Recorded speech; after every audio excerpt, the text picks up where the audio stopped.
Hello, everyone, and welcome to our webinar on the latest trends in digital fundraising. I'm Liz, your host for today, and joining me as our guest speaker is Owen Beecher, UK and Ireland Country Manager from iRaiser, who will be taking us through the fundraising trends that are set to define the charity sector, looking at some of the most exciting ones. You'll identify which trends work best for your organisation, as well as focusing on the importance of brand marketing, changes on social media, and lots more. At the end of Owen's presentation, we'll ask your questions, so please feel free to drop these in as we go along in the Q&A section or at the end. And you can vote for a question that you like and you feel that's relevant to you with a thumbs up. Closed captions are available, and you can turn these on by clicking on the CC closed caption button to show subtitles. We are recording this session, and this will be available soon along with slides and helpful resources. We will email you to let you know when these are ready as well. Please use the chat function during the webinar. Please feel free to share with us any tips or challenges or maybe experiences relating to the topic. It's a great way for us all to learn from each other. And why don't you pop it in now in the chat which organisation you're joining us from today. If there are any connection issues, I will jump in and my colleagues in the back end will sort these out for us. So, Owen, that's me. I'm going to pass it over to you. I've done my housekeeping introduction, so I will let you now take the lead. Thank you. Thanks very much, Liz. Thanks very much for having me, and thanks for everybody for attending as well.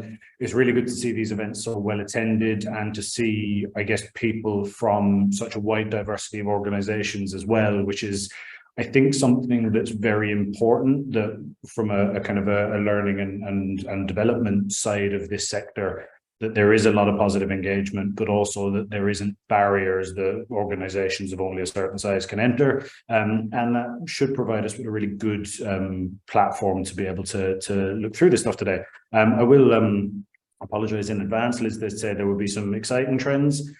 Within this session, I'm also going to talk about some deathly boring trends, but it is a necessary evil that we have to go through. But hopefully the fun will tip the balance of prudence, and that will be all good. I guess the purpose of this session is to look at what's new, but also, rather than just list off things that are new and exciting, is also to look about how you can follow processes to better unlock those trends as well. So there's all well and good in terms of having a list of things that you would like to start working on, but how do you tackle that challenge within your organization? How do you deploy strategies that allow your organization to become one that focuses on innovation, that looks at new things, and allows you as a fundraiser to really take the reins off and push into the newest things in fundraising? So the initial thing we're going to look at is what a trend is, how to define what a trend is, and how to, I guess, look at opportunity, but also the caution that we should express when we're looking at upcoming trends. You also want to identify what works for you as an organization. So there is a case where it must be said that not every new thing is necessarily going to fit in with every organization. That can be because of a variety of reasons, be it scale, be it safeguarding concerns, whatever the case may be. But I think what's important is to understand the strategy of how you look at your own landscape and say, is this something that we can push into? Is this something that can be successful? And then leading on from there, how to then convince the board to let you do it. And that's something that is very difficult. Innovation is starting to become a work stream in the sector, but I think a lot of people will echo that they have problems convincing major stakeholders to allow them the freedom and flexibility to go work on new things and be first in those trends. I'm going to then look at some new technologies and new trends that I think are worth following.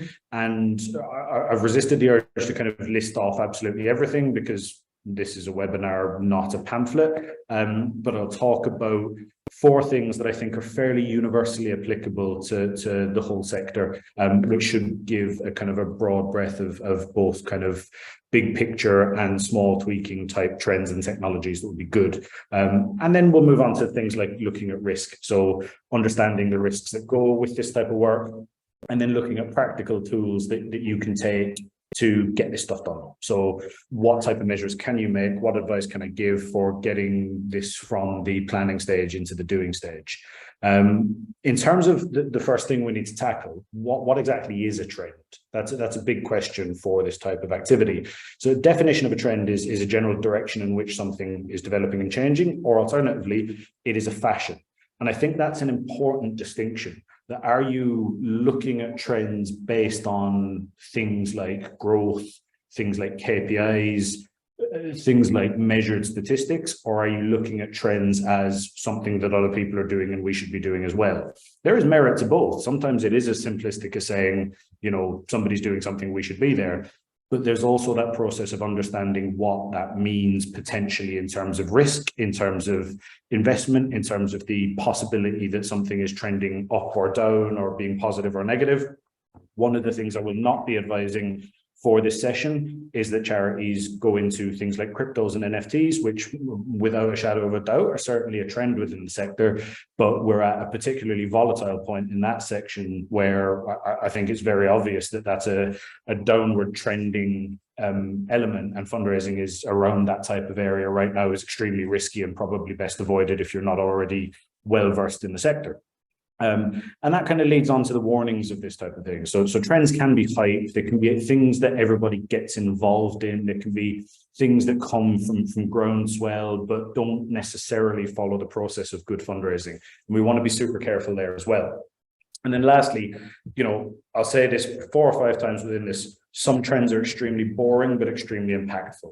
So there are things that we will talk about today that are absolutely not exciting, that you will not have dreams about, that you will not go into your weekly meetings and say, I can't wait to do this.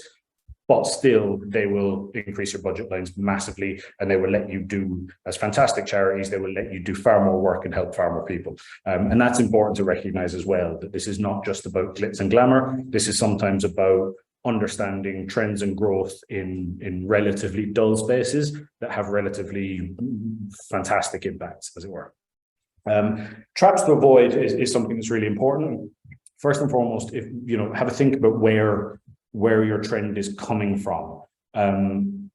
Agencies and kind of key industry intermediaries tend to be very, very positive about things that coincidentally make that agency quite a lot of money. And it's always good to make sure that you don't kind of get blinded in that sense and you know, fall into the trap of ultimately investing a lot in something that's not necessarily following the good process of what growth and what revenue looks like, but just kind of jumps into something that, you know, a big, huge creative agency thinks is going to be the next big thing because it's going to, you know, be quite financially rewarding for them. Avoid an element of a frame that's keeping up with the Joneses here. It's very important not to look at the biggest charity on the block and copy everything they're doing just to be seen to do it. We must always ensure we apply an academic method to our own organization. And there is something that we must remember, that, you know, charities are all unique. The way they fundraise are unique, the resources they have and the way they structure themselves is unique.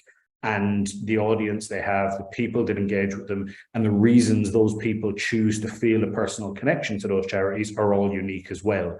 So the idea that you can look at the next biggest charity, copy what they've done, and, you know, ultimately be successful without any other method is not going to be massively successful. It's not going to be massively fruitful for you. And it's always important to apply some method to that.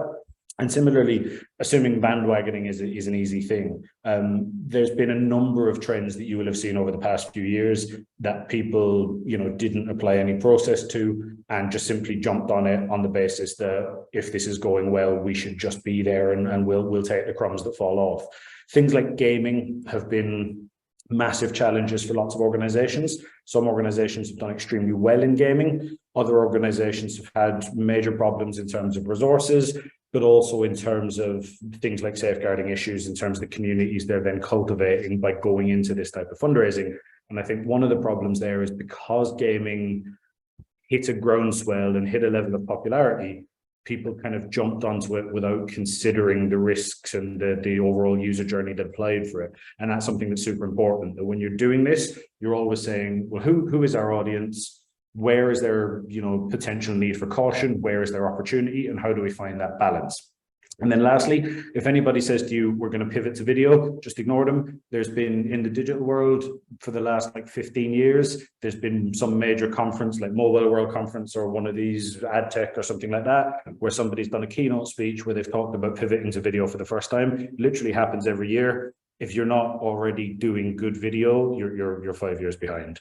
Pivoting to video is not a trend. It's something that happened a long time ago. And it's something that people will talk about at conferences when they've run out of other things to speak about. So be careful of that. That is not something that's going to be hugely fruitful. In all likelihood, you're probably already producing good video and there is no need for you to pivot any further. Most charities I see at the moment, even ones with very small budgets, still have that level of authenticity and that ability to put really good messaging out. We're not mobile app companies. We're not Candy Crush or anybody like that. We don't need to reinvent the wheel in this. We're authentic. We're good cause organizations that can get really good messaging across simply by telling people what we do.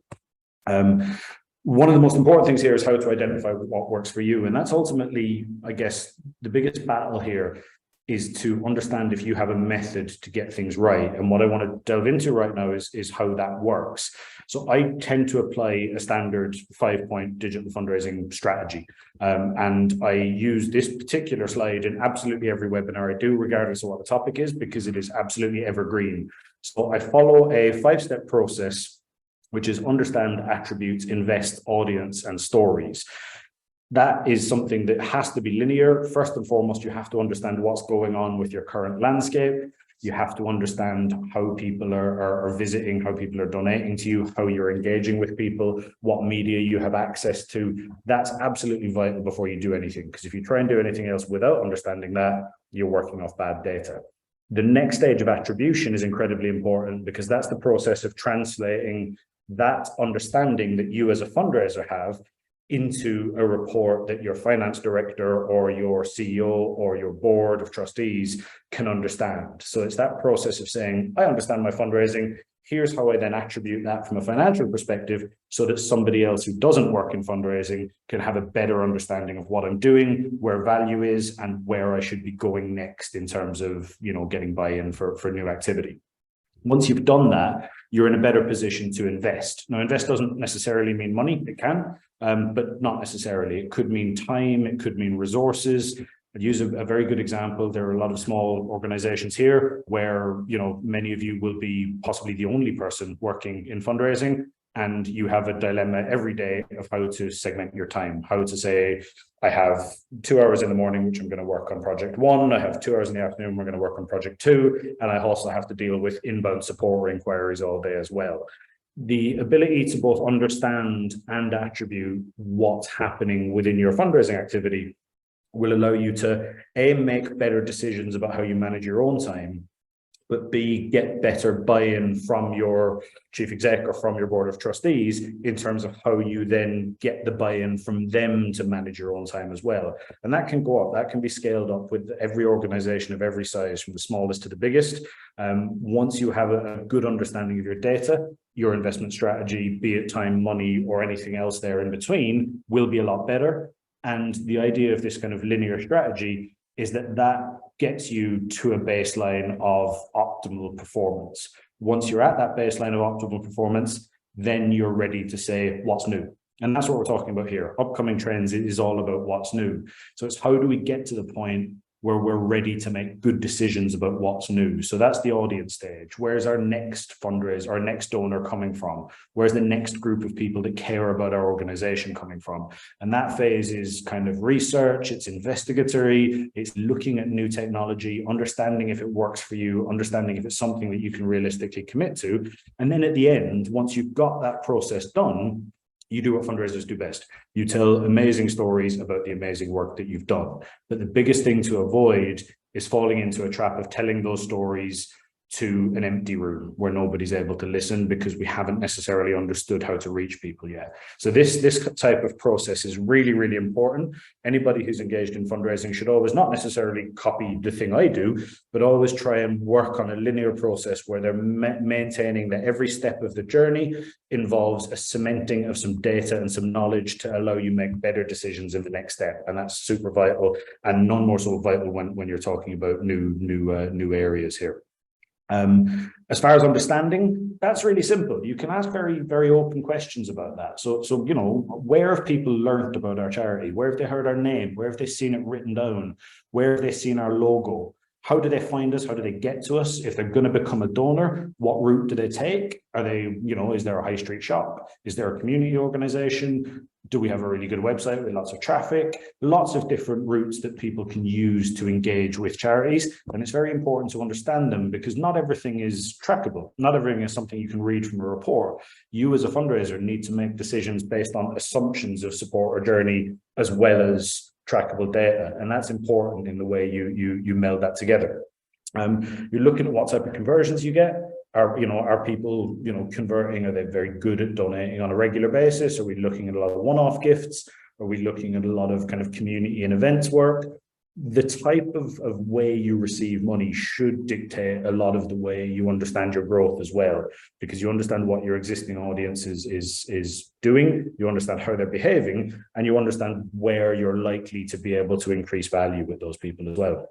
And also ask yourselves why people don't give to you. There is a tendency within the sector to assume that a negative interaction is negative. So if somebody doesn't give to you, that it's because they specifically dislike the work you do.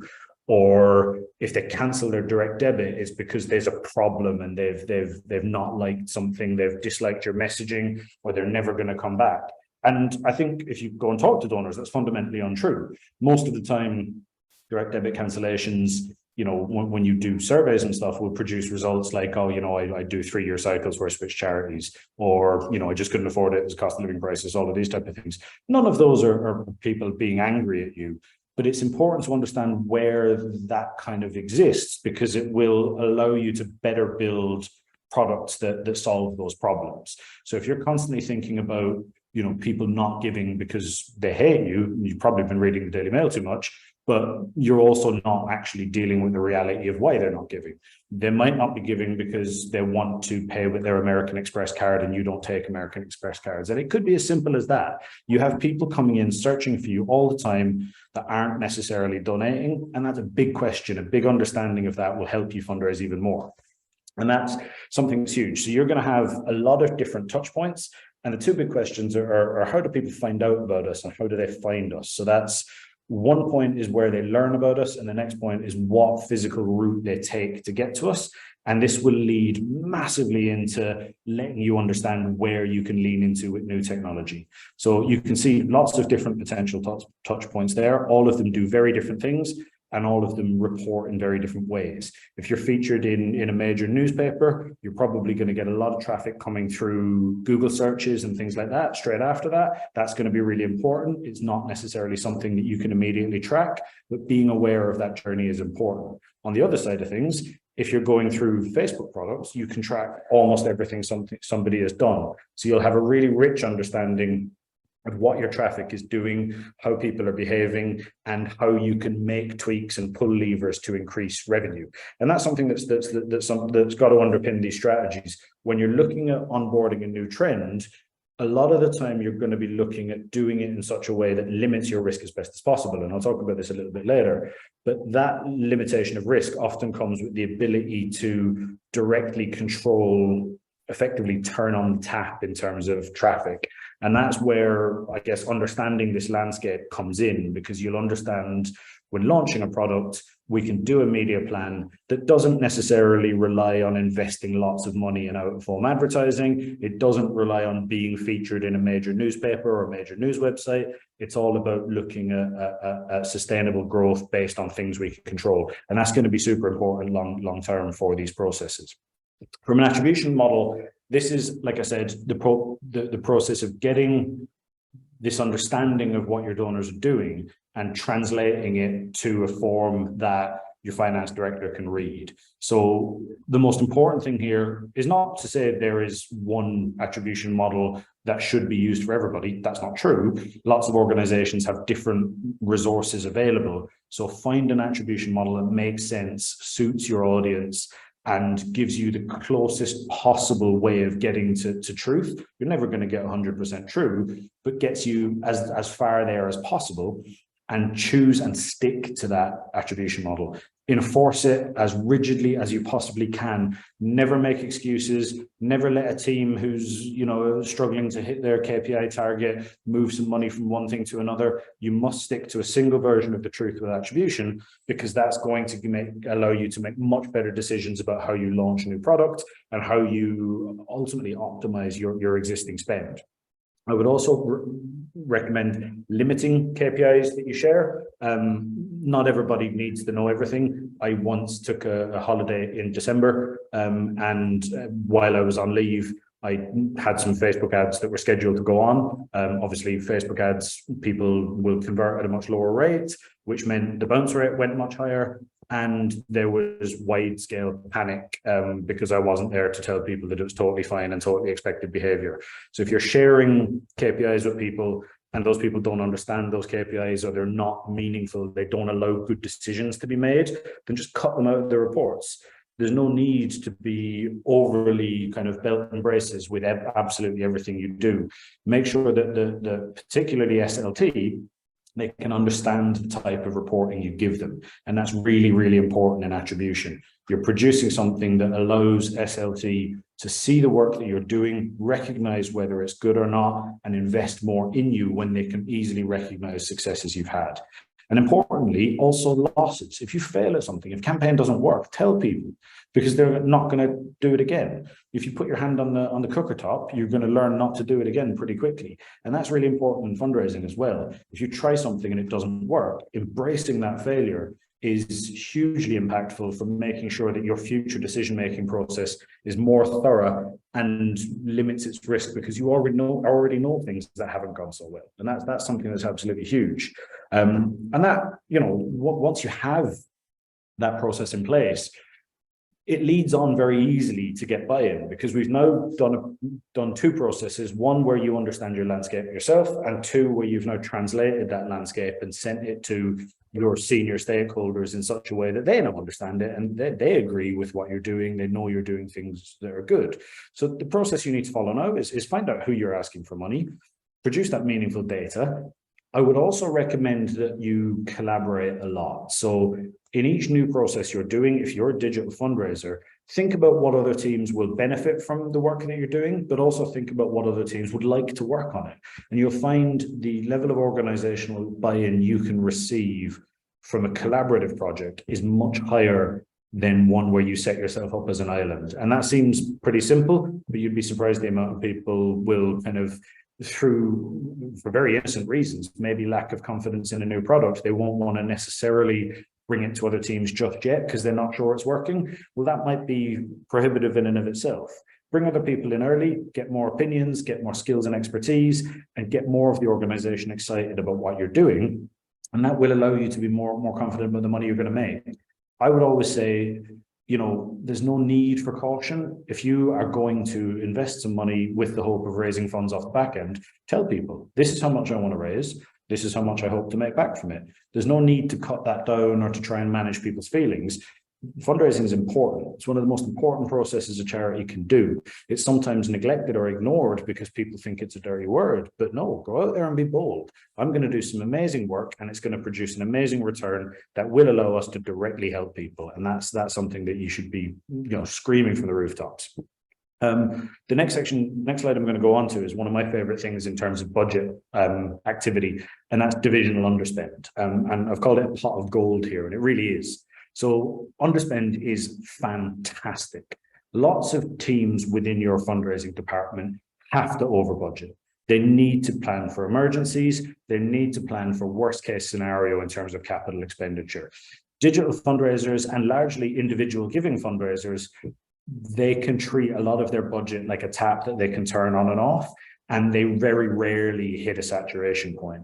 But in other parts of fundraising, you absolutely have to pre-allocate budget on just-in-case basis. If you're running an event and you're looking at lots of materials, lots of in-person activity, then if you under budget or if you take a risk on budgeting too low, then you might run out of money and you might be stuck. Then it might damage the whole event. So a lot of these teams, corporate teams, philanthropy teams, and events teams, it's a natural process for them to be slightly cautious in terms of how they budget. What that means is that almost all of the time, at the end of each quarter, they won't have spent everything. Now, this isn't new money. This is money that at the start of the year, a finance director and a board of trustees signed off on. If anybody here is a trustee, I'm a trustee of a small organization myself. At the start of the year, we know what we're going to spend. We expect it to be spent. This isn't a household budget. This isn't a, I saved 50 quid because I went to Lidl instead of Waitrose. Aren't I good? I'll pocket that and I'll spend it on holiday. This is a case where your finance director expects you to spend your budget, expects the organization to spend their budget, and ultimately sees underspend as a risk they're mitigating for and considers it a bad thing. So help them. Go to your finance director every quarter and say, where is money left over? What can we have? What can we do? We can help you out. We can spend that money for you. We've got this brilliant new project that needs a boost. And that's something that I've had untold success from. Absolutely loved it. And I've never had a finance director angry at me for doing that. They've always turned around and gone, brilliant. We've hit our goal. Part of the goal is how much money we bring in. But if at the end of the day, you turn around and say, we were targeted bringing in, let's say for argument's sake, £1 million, and we were supposed to spend 250,000 to achieve that. If we don't hit £1 million, I can't turn around and say, yeah, but we only spent 200,000, because they'll say, why? We needed £1 million. That's it. That's the income we needed. Why did you underspend? And this is something that I think once you get into the habit of unlocking this, you've effectively got innovation budget created once every 3 months, and it's fantastic. It's incredibly lucky. And this does happen at all levels. Big charities, small charities all run into these problems where they don't necessarily spend everything because they've had to be cautious in terms of their budgeting, and they need somebody to come in and say, I've got an idea of how to get this spent within this year. If you're the person that can have that idea, and if that idea is good and it works, that's fantastic. That's so powerful in terms of what you can do with it. I want to look at new technology now, which is, broadly speaking, why we're here, is to approach these trends. I'm limiting the amount of things we look at because I want these things to be universal.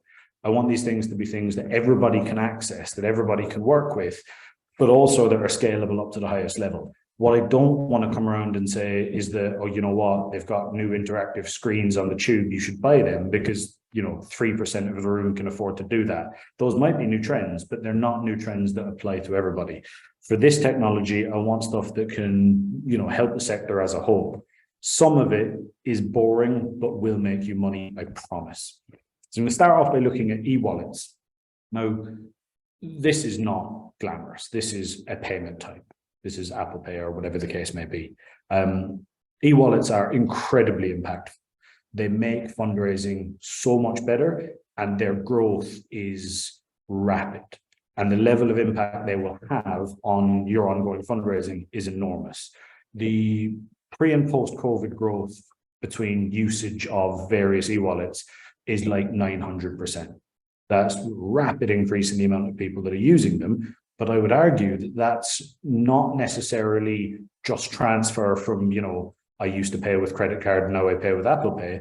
That is often rooted in new people who haven't donated before, or people who are transitioning from very, very casual donations like cash in a tin at the end of your shopping, and are now transitioning into much more serious donations online with real amounts of money that can be incredibly impactful for your organization. The e-wallets allow you to personalize a lot more. They're device specific, they're dynamic, they serve in the right device, they won't serve in a device where they don't work. That means that you are bringing the usability of your online environment up massively so.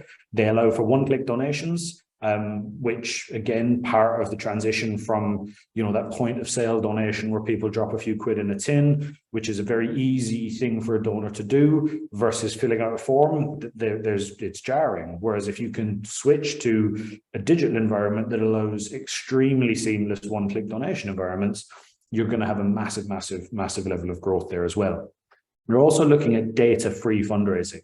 Not every interaction needs data. Sometimes you're in a situation where, like that cash collection on the street, that provides early funnel, first point of interaction benefit to the charity. So a lot of people, it's very easy in a time when we can track everything and we can have a good CRM and we can look at all our people who give to us. But a lot of organizations will I guess often kind of want data when it's not needed. Like if somebody is dropping £2 in a tin, you don't need their address, you don't need their email address, and you don't need to read out a 3-page opt-in statement. It's very important to understand when it's perfectly all right to just take somebody's money. They want to give it to you, give them nothing more than a nice time, take nothing more than 3 seconds of their time, and that will pay dividends in the long term, because what you're doing is front loading a funnel, which means you have more donors, which means you have more ongoing conversion in the future. And it's important to get over the idea that fixating on very trackable conversion rates can often kind of miss out other opportunities of casual donors who are at the start of their lifetime of support with you, but are still going to be lifetime donors. This type of thing also reduces abandon rate. The biggest problem in the world that charities have is not how do we find new donors, it's how do we stop people who want to donate to us, but for some reason get interrupted. And e-wallets are the single biggest growth thing for reducing abandon rate as well. And like I say, it is only getting more, and it's something that the private sector is driving as well. Every single app you have now will have Google Pay or Apple Pay or one of the other e-wallets plugged into it. People are getting more and more used to it, and on a daily basis, people are using these things for the first time, and they will expect it from charities. It makes donations a lot easier. So you have an easier way to donate, which is going to boost your acquisition massively so. It is true that more casual donations will produce lesser conversion rates, but conversion rates aren't the be all and end all. If you're front loading a funnel, and if your volumes are much, much higher, then even if your conversion rates for like ongoing second gift or regular giving are slightly lower, the net volume of donors and the money you're making is going to be higher. And that's really important to work on as well. So understand that, look, step back. The thing we need to do is raise more money. Let's step back and look at how much money we've raised. And let's not worry about those more granular KPIs, because they may be red herrings sometimes. And that's something that we can do a lot with this type of work. I would say the one lesson that I would have for absolutely every charity, up to the very biggest organizations in this country, is you are not at saturation point. Nobody is. There is absolutely no organization who has no chance of reaching any more donors. Everybody has market out there. Everybody has opportunity to boost efficiencies, to engage people secondary and third times, and to find new donors. There is not a single organization out there that has hit a wall in terms of never being able to find new donors. Surely by virtue of the passage of time, people get old enough to donate all the time, and that's happening every day. What that means, you might have a normal ask, which is your traditional long form ask, even though your conversion rates might be slightly higher. For illustrative purposes, you take 100 new donors on a normal ask, you have 50% of them giving a second gift and 30% of them converting to regular giving. Obviously, these are high numbers, but just for illustrative purposes only. Mobile ask that's a little bit more optimized, you might increase that quite significantly. The significant increases in conversion rate based on optimizing your forms and giving people a better experience is quite high. So you've got a slightly lower conversion rate. So you're 3% down in conversion rate to second gift, but you've actually got 20 more donors, because 47% of 150 is more than 50% of 100.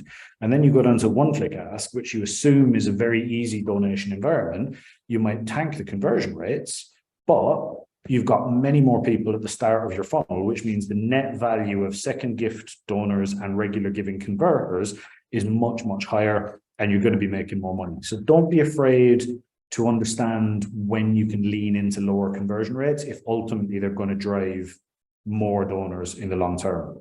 If you just stuck to high conversion rates, you'd only ever fundraise via Google search and you wouldn't do anything else. But you do different things all the time that convert at different rates. Embrace that when it comes to donation as well. Do you currently have all 5 of these facilities within your digital environment? If you don't have PayPal, you are leaving an awful lot of money on the table right now. Go get it immediately. Don't wait. I mean, there's a lot of people on this call. It's okay if you need to leave this meeting and go get PayPal signed up, do it. It's that urgent. You absolutely need it.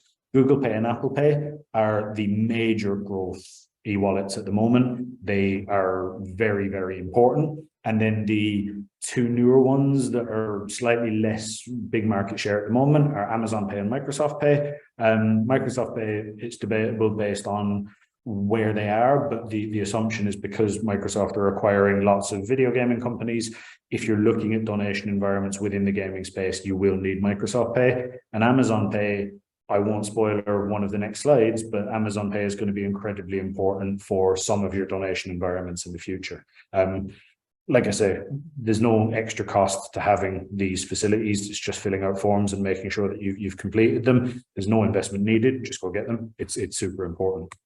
The next, I guess, new trend is white labeling of platforms, and I want to start off by telling a particular warning case. I tend to kind of avoid like pointing out things that have been done badly in the sector when we do these type of webinars, but because the company's closed, we can talk about them all we want, which is great. When Virgin Money Giving closed, they were a third-party fundraising platform, which means a donor was giving money to a merchant who was Virgin Money Giving. Virgin Money Giving were then remitting that money to a charity. What that meant is when they closed, people lost data. They lost relationships with people. They didn't own a first-party relationship with their supporters. Their supporters had a first-party relationship with a technology company who then passed the money over. That is an enormous risk. And that was an existential crisis for a lot of charities when that happened.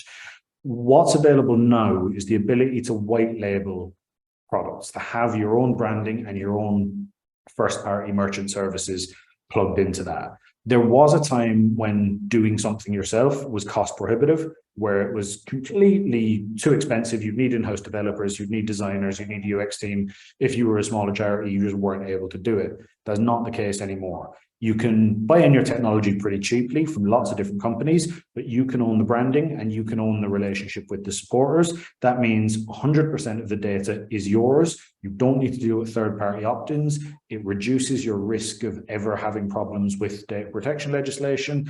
And it means that your relationship and the supporters' relationship is direct. It means you can customize the way you collect information. It means you don't have to sing to somebody else's tune, simply put. It also means if you need to leave a certain platform, or if a platform were to close, that data is still yours and can be migrated somewhere else. And that's not the case if you don't own your platform environment. And that's something that's incredibly important. And like I said, used to be super expensive. COVID, I've called this a corona bonus, as it were. COVID has shown people that they do not need to spend as much money, but it's also shown software companies that they don't need to charge as much money. And things have become a lot more accessible. And I would say that if you're not currently white labeling, because maybe you had a conversation with a company in 2019 and it was cost prohibitive then, have that conversation again. Things have changed dramatically in terms of how much things cost. So have a look into it. It's really important that you white label because you want to reduce, I guess, the brand inconsistency. There's a picture of Lewis Hamilton here. He's got 16 different sponsors on his racing kit right now. I guarantee when I move off the slide, nobody would be able to name all 16 sponsors. Nobody's memory is that good. And that's a big problem with charities as well. If a sign-up process involves going to 4 different websites, then that's difficult. People are going to lose that kind of brand trust that they have. Compare our friend Lewis Hamilton with Cork hurler Sean Overhalpine. It's a lot clearer what brand he's got represented. His sponsorship is single. If I move off this slide, absolutely everybody will be able to tell me that the sponsor of his shirt was O2 without a shadow of a doubt. The difference is night and day in terms of value. I also bet my mother-in-law I couldn't get Sean Overhalpine into a presentation, so she owes me a £5 now, which is fantastic. But it does make a massive point for charities. If somebody doesn't consistently recognize your brand, every time they're dealing with a different brand in that donation journey, they're potentially losing trust. And over a large amount of interactions, slight drops in trust mean slight drops in donations. So if I were to say to you that a lack of trust because somebody has to go to 2 different websites to make a donation results in a 5% decrease in conversion, think about what 5% less money a year does for your charity. Probably cuts off a service. It's an incredible loss to have, and it's happening all the time. White labeling platforms is not a trend that is yet taken over the sector, but it's coming and it's moving fast, and it is something that everybody needs to start considering. Are we in a direct relationship with our donors where we are the only recognizable brand, and we can like inspire the most possible trust. And that, from a trend perspective, is going to be completely transformative for an organization. Next one is TikTok. And I'm loath to turn around and say, this is a new thing, you should do it. But TikTok is a new thing and you should do it. It's the fastest growing social platform. The authenticity of the activity is enormous. It is good homemade video. That's what it's all about. It's not about production values. It's not about removing the connection with the audience. It's about speaking directly to people, and it allows a stronger and firmer form of messaging, and its growth is astounding. And it's not just for teenagers anymore. The audience share is enormous, and there are numerous reports that are coming out suggesting that people are now searching and problem solving within TikTok, that people of certain demographics are no longer Googling something, but they're going to the search bar on TikTok, looking for something there because they know they will get a bite-sized, explainable, instructional video that will solve their problem. And that is absolutely brilliant. There was a trough in the sector. Years and years ago on the internet, things like Quora and Yahoo Answers were fantastic for brands to like give advice to people. And charities, to no end, people would ask questions about things that charities worked in, and charities could have a direct communication that was then publicly available for everybody to see. And that was hugely great, but people just stopped using those type of platforms, or, the security element, safeguarding element dropped off on them. TikTok is now replacing that with a next generation Web 3.0 version of that type of ability to produce really valuable, direct and personal content that's authentic. And it's huge. You can also fundraise in it. You can fundraise within the TikTok environment, and you can drive trackable clicks to your website to collect money as well. And it's working. It's authentic, and it's trusted not just by your current donors, but the next donor base. The young people now that are coming of age to be the donation base that you rely on in 2025 and 2026, they all want to see you on TikTok right now. If you don't have an account there already, why not? Get there immediately. It's super valuable. And lastly, I want to talk about voice. So voice is something that I think has been particularly neglected by the charity sector, but broadly speaking, a lot of different areas as well. And voice search is growing rapidly also. So it's hard to put statistics out there because studies that were released 3 months ago are being kind of gazumped by newer studies on a day-to-day basis. But the most active, I guess the safest piece of data for UK users I could find is that 25% of people who own a voice-activated device, so that is a mobile phone, or it is a laptop that has a voice thing on it, or it is a smart home device or something like that, 25% of people who own one of those devices use it daily to search for something. And 74% of those people use it at least once a week. That's astounding numbers. And I think I speak this very, very personally. I don't use voice at all as in my own life. The only time I use voice is when I go around to my friend's house who has an Amazon Echo. When I'm leaving, I will like shout in the window and say, Amazon or Alexa, please play Baby Shark, just to wind him up as I run out of the house and to get his kids all excited. But other than that, it's not something, and I have a prejudice myself that sometimes I will ignore these things, but actually statistically, it is massive. The level of usage of voice is enormous, and the level of services provided for voice is not yet enormous. I mean, some charities don't consider it at all, haven't got around to it. Maybe it's not considered as part of the priority, but it's not just, a way that people are using things. It's also a new media. So 30% of those voice searches are done without a screen. So that's, somebody either accessing Siri or something through their microphone while their phone's still in their pocket, or somebody using a smart home device. That's a big change in terms of digital behavior. And all of those people who are doing that are potential donors. So considering how you can respond to them, if they want to engage with you as a charity in that environment, you need to be thinking about how to be there. It's also really good for accessibility. And this is something that I think charities need to lead on. We want people to be able to access our digital services. We don't want to prohibit people with visual impairments from engaging with our services. It's really, really important for, you know, your traditional website to be screen reader accessible. But actually what we're now seeing is people saying, well, voice is a seamless way to integrate. It's a seamless way to be accessible to people. Let's do it. And that's something that you need to be considering in terms of what you're doing next. But it also means a richer experience. And I speak, I guess, personally, it's not necessarily strictly to do with voice, but it's to do with apps not being available on certain platforms. So on my TV at home, I've got two things plugged into it. I've got a Fire Stick and a PlayStation. And those are my two things I use to watch TV. When I'm Irish, as some people might have seen by the name and the accent. So when I want to watch Irish TV, RTE, the national broadcaster, have a thing called RTE Player, which is an app that is on iOS and Android. And it's like iPlayer, but it's got a special service for watching from abroad. Super useful, really handy. Every year we sit down and watch the Rose of Tralee and the Late Late Toy Show and all of these things. And you know, it's great. But they don't have apps that work in either Fire Stick or PlayStation Store, which means our main television does not get them, which means we're resigned to using a smaller screen like a laptop or an iPad to do it. And that means we will probably engage with that platform less. And that's real user behavior. If you're not available on a platform, people will engage with you less. And over, again, like we say, over a large number of people, over a big audience, that is going to lose you money. And that's super important to be thinking about. So is voice working for you? Are you checking voice commands? So when you launch a new product, it should be something that you do to check, you know, SEO commands, looking at search engine ranking positions, understanding that the right links come up when you Google something. Do the same for voice. It should be part of your work.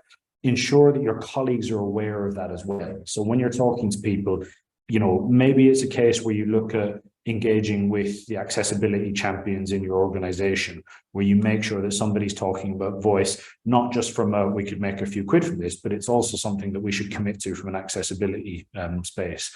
And then as a fundraiser, are you reporting on voice? I bet you're reporting on Tablet. I bet you there's a web analyst or a person who reads Google Analytics who produces a report that includes the amount of people that visit the site based on from tablet browsers. Tablet's meaningless.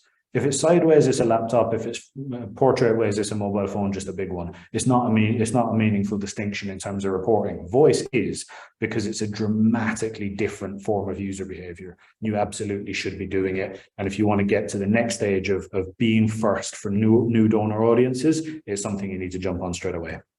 Looking at risk, I want to say very quickly that risk exists. It's a reality. It's something you're going to have to just accept. There's no way you can guarantee profit in everything new. There is ways to mitigate that risk. So get some buy-in from your organization to treat innovation and new products as an overall work stream. That way, you're not looking at isolated wins and losses. You're looking at an overall project that will produce positive and negative results. And that means that you can properly reassure stakeholders that while there is risk, there is challenges, you're also working on them with a decent process that they can understand and that they can work through. And that's something that's really important.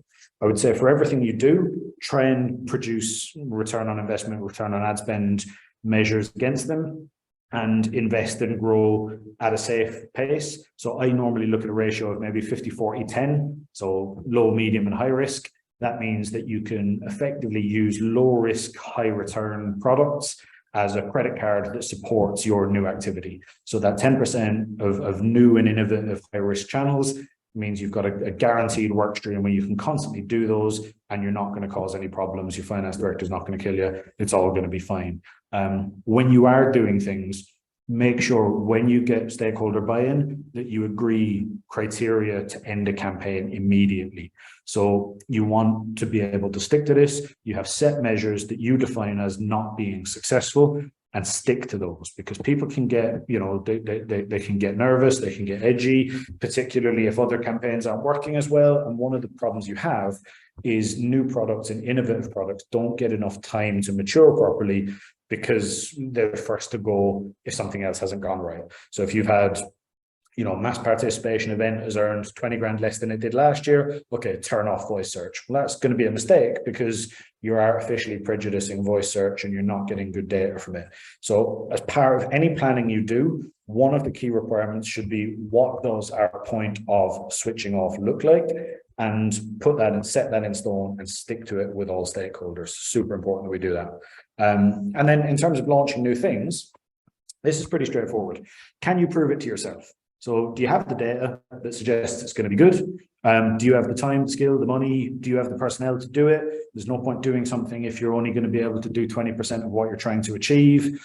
Can you measure the success of something? Again, it's super high risk if you're putting money into something or putting time into something that you have no discernible measurement of. It doesn't need to be return on ad spend or anything like that. It doesn't need to be direct cash measurement, but you want to have KPIs that give you a reasonable understanding of whether something is going to be impactful or not. And are we sure that we're not just following the bigger crowd around? Is there a genuine business and user need? So for all new products, you always want to look at business need, which is, does it help us as a charity, and user need, as in are members of the public wanting to engage with us in this way? Like we've seen with search, the user need is high, or voice search rather. The user need is high because lots of people are using voice devices. And from a business need, you want to make more money in those regions, and you also want to be accessible to people. And that's a huge business need as well. So you've got a business case made right there. If you can't satisfy a business and a user needs case for a new product, question if you're actually in need of that product. You also want to not wait. So this is just incredibly important. If you spend 3 months humming and hawing about something, it's going to fail. So once you get a launch date, stick to it. If there's sign-off criteria, if your stakeholders have agreed a sign-off date, if they miss that sign-off date, that's them signing off on something. And I can't stress this highly enough. If you turn around and say our Christmas campaign launches on the 16th of November, which was yesterday, if somebody can't sign something off by the 16th of November, then they've given up their right to have a sign off on it. And that has to be something that, go to your CEO and ask for that if you're struggling with that. It's so important. It's so important because it will scupper your work streams if you're waiting for people who have a half interest in a product and have just not seen it on their calendar. Spam people's calendar apps. I love doing this. I will completely annoy the life out of all of my colleagues, but it's impactful and it works. But I put sign-off dates in their calendar apps, so there's no way they can avoid it, because they'll get a notification saying, you currently have not signed off on this project. Please do so now, or give up your right to sign off. And that's something that's going to be super impactful. And lastly, and this is something that I think is probably the most important thing about innovation and about facilitating innovation, but it's your people. The people you work with, you particularly, and your colleagues, are going to be the driving force behind any successful innovation and any growth in new trends. I would say one of the most important things for digital fundraising is understanding that it covers 4 areas. And this isn't necessarily true of every organization. A lot of time, digital fundraising work streams came from a person who was willing to volunteer to take it on. So if that person was the web developer, then you got a web dev team that was digital fundraising. If that person was editorial and content, then your digital fundraisers became people who wrote emails and made videos. If that person was kind of advertising and media buying people, they were doing the TV ads and they started doing Facebook and they started doing YouTube, then it came in that kind of way. But right now, it's 2022, it's going to be 2023 in 6 weeks. Every single digital fundraising team should consider the fact that it should have coverage in all 4 key areas. That's platforms and software. So that's your own website and external products that you buy in, like white label platforms. Advertising and media buying. So that's social media, that is voice search. That's all of those areas where you're like buying in traffic. And tracking and attribution is the reporting and element where you're understanding what's happening with your inbound donation journeys. And then content is that all important thing about telling beautiful stories about the amazing work you do. If your digital fundraisers aren't leading on, or at least heavily involved in the decision-making of all of the above, you're going to struggle. Fundraisers are unique, and I can use a very specific example of, say, for a web analyst that's looking at tracking and attribution. A web analyst that comes from, say, a newspaper, their goal is to have lots of clicks because that's engagement. Somebody lands on the homepage of a newspaper, the success criteria might be somebody engaging with 3 to 4 articles because they've been interested in different pieces of content, and you've also been able to serve them a banner ad 4 times and make money off it. which is, that's the metric that a newspaper analyst might be looking for. In a fundraising environment, you don't want people to click around. You're asking them for money. You're not asking them to read your life story. You're saying, come to our website, you're putting a donate button in front of them, and you're asking them to either donate or not donate. So there is basically either conversion or bounce immediately. And that fundraising perspective on tracking and attribution is different from people who will work in different departments within a charity, or people come from different backgrounds. Your challenge as a fundraiser is to make sure that your specific requirements, your instincts, your experiences, your abilities are recognized in the way these things take part in your organizations. The way your organization chooses to engage in this type of work is incredibly important. And that's something that, your people will benefit from if you empower them to have the right say, to bring their experience to the table in all of these things. Then growing into new areas, into innovative products is going to be incredibly successful. And you're going to make a lot of money, which is what we're here for, really, isn't it?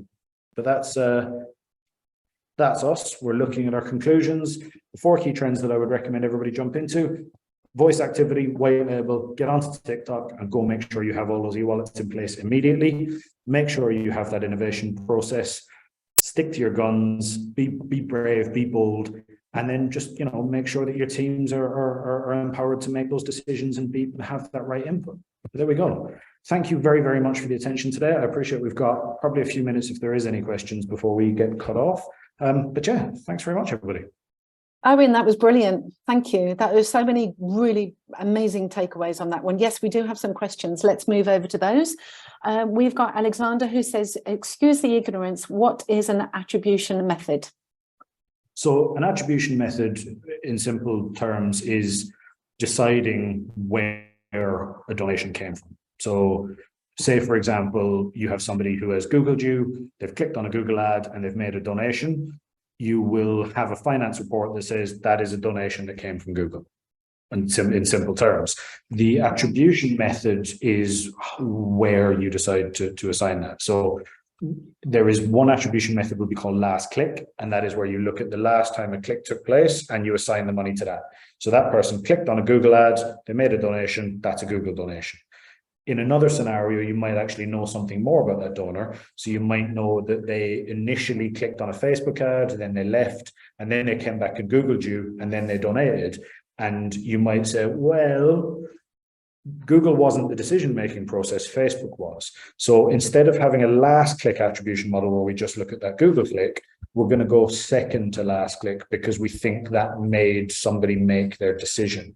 So instead of telling our finance team, we had 200 grand's worth of income and it all came from Google, we're actually saying Google was only the delivery method. It wasn't really as important. We're actually going to look one click back and say that 200 grand came from Facebook. And what that allows you to do is make a better decision about where you're investing your money next. So I would say, have a Google of what attribution models are, and you'll see about 5 or 6 different models that will say, look at the first touch point as being the thing that drove the donation, look at the last touch point as being the thing that drove the donation, or in some cases, apply 50-50. So if we have somebody watched a YouTube video and then they click the Facebook link, 50% of the revenue is down to YouTube, 50% is down to Facebook. So it's about assigning value to your donations so that you know where to do the next round of donations from. Does that make sense?